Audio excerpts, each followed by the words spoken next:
10 तक गिनूंगा। राम लिखते ही, पढ़ते ही, सुनते ही, देखते ही या दिखते ही मन में जो पहला विचार आता है उसे बांध कर रखिए। पूछूंगा 1 2 3 4 5 6 7 8 9 9 9। हाथ काट कर रख दूंगा ये नाम समझ आ जाए तो। कितनी दिक्कत होगी पता है राम समझ आ जाए तो। भाई राम राम तो कह लोगे पर राम सा दुख भी सहना होगा। पहली चुनौती ये होगी कि मर्यादा में रहना होगा।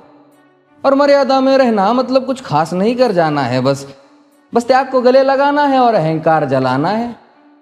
अब अपने राम लला के खातिर इतना ना कर पाओगे और शबरी का जूठा खाओगे तो पुरुषोत्तम कहलाओगे। काम क्रोध के भीतर रहकर तुमको शीतल बनना होगा। बुद्ध भी जिसकी इच्छाओं में बैठे वैसा पीपल बनना होगा ये सब कुछ, और वो भी शून्य में रहकर प्यारे। तब ही तुमको पता चलेगा कि कितने अद्भुत राम हमारे। सोच रहे हो कौन हूं मैं? चलो बता ही देता हूं। तुमने ही तो नाम दिया था मैं पागल कहलाता हूं। नया नया हूं यहाँ पे तो ना पहले किसी को देखा है। वैसे तो हूं त्रेता से, मुझे कृष्ण किसी ने कलयुग भेजा है। भाई बात वहां तक फैल गई है कि यहाँ कुछ तो मंगल होने को है कि भरत से भारत हुए राज में सुना है राम जी आने को है। बड़े भाग्यशाली हो तुम सब। नहीं, वहां पे सब यही कहते हैं कि हम तो राम राज्य में रहते थे पर इन सब में राम रहते हैं। यानी तुम सब में राम का अंश छुपा है। मतलब वो तुम में आते हैं रहने। सच है या फिर गलत खबर? अगर सच्ची है तो क्या कहने। तो सबको राम पता ही होगा, घर के बड़ों ने बताया होगा। तो बताओ फिर कि क्या है राम। बताओ फिर कि क्या है राम। बताओ। अरे पता है तुमको क्या है राम? या बस हाथ धनुष तरकश में बांध, या वन में जिन्होंने किया गुजारा, या फिर कैसे रावण मारा लक्ष्मण जिनको कहते भैया, जिनकी पत्नी सीता मैया। फिर ये तो हो गई वही कहानी, एक था राजा एक थी रानी। क्या सच में तुमको राम पता है? या वो भी आकर हम बताए? बड़े दिनों से हूं यहां पर, सब कुछ देख रहा हूं कब से। प्रभु से मिलने आया था मैं, उन्हें छोड़कर मिला हूं सबसे। एक बात कहूं अगर बुरा ना मानो, नहीं तुम तुरंत ही क्रोधित हो जाते हो। पूरी बात तो सुनते भी नहीं, सीधे घर पर आ जाते हो। ये तुम लोगों के नाम जपो में पहले सा आराम नहीं।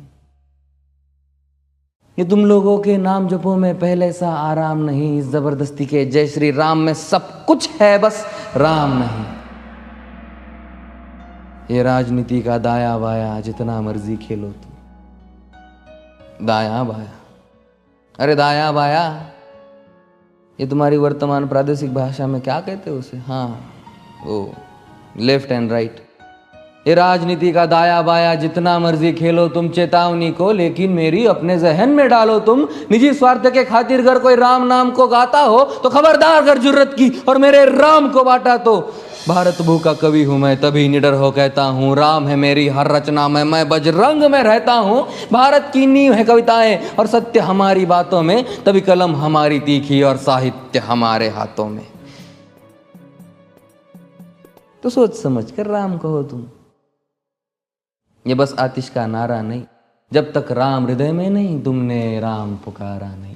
राम कृष्ण की प्रतिभा पर पहले भी खड़े सवाल हुए। ये लंका और ये कुरुक्षेत्र यूं ही नहीं थे लाल हुए।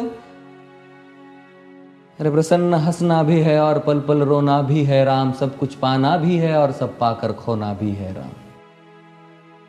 ब्रह्मा जी के कुल से होकर जो जंगल में सोए हो, जो अपनी जीत का हर्ष छोड़ रावण की मौत पे रोए हो। शिव जी जिनकी सेवा खातिर मारुत रूप में आ जाए। शेष नाग खुद लक्ष्मण बनकर जिनके रक्षक हो जाए। और तुम लोभ क्रोध अहंकार छल कपट सीने से लगा कर सो जाओगे तो कैसे भक्त बनोगे उनके, कैसे राम समझ पाओगे? अघोर क्या है पता नहीं और शिव जी का वरदान चाहिए। ब्रह्मचर्य का इल्म नहीं, इन्हें भक्त स्वरूप हनुमान चाहिए। भगवा क्या है पता, लहराना सबको होता है पर भगवा क्या है वो जाने जो भगवा ओढ़ के सोता है। राम से मिलना, राम से मिलना, राम से मिलना है ना तुमको? निश्चित मंदिर जाना होगा पर उससे पहले भीतर जा संग अपने राम को लाना होगा। जय सिया राम। और हाँ, अवधपुरी का उत्सव है, कोई कसर नहीं, सब खूब मनाना। मेरे प्रभु है आने वाले, रथ को उनके खूब सजाना। वो द्वापर में कोई राह तक है, मुझे उनको लेने जाना है। चलिए तो फिर मिलते हैं, हमें भी अयोध्या आना है। जय सिया राम। फिर से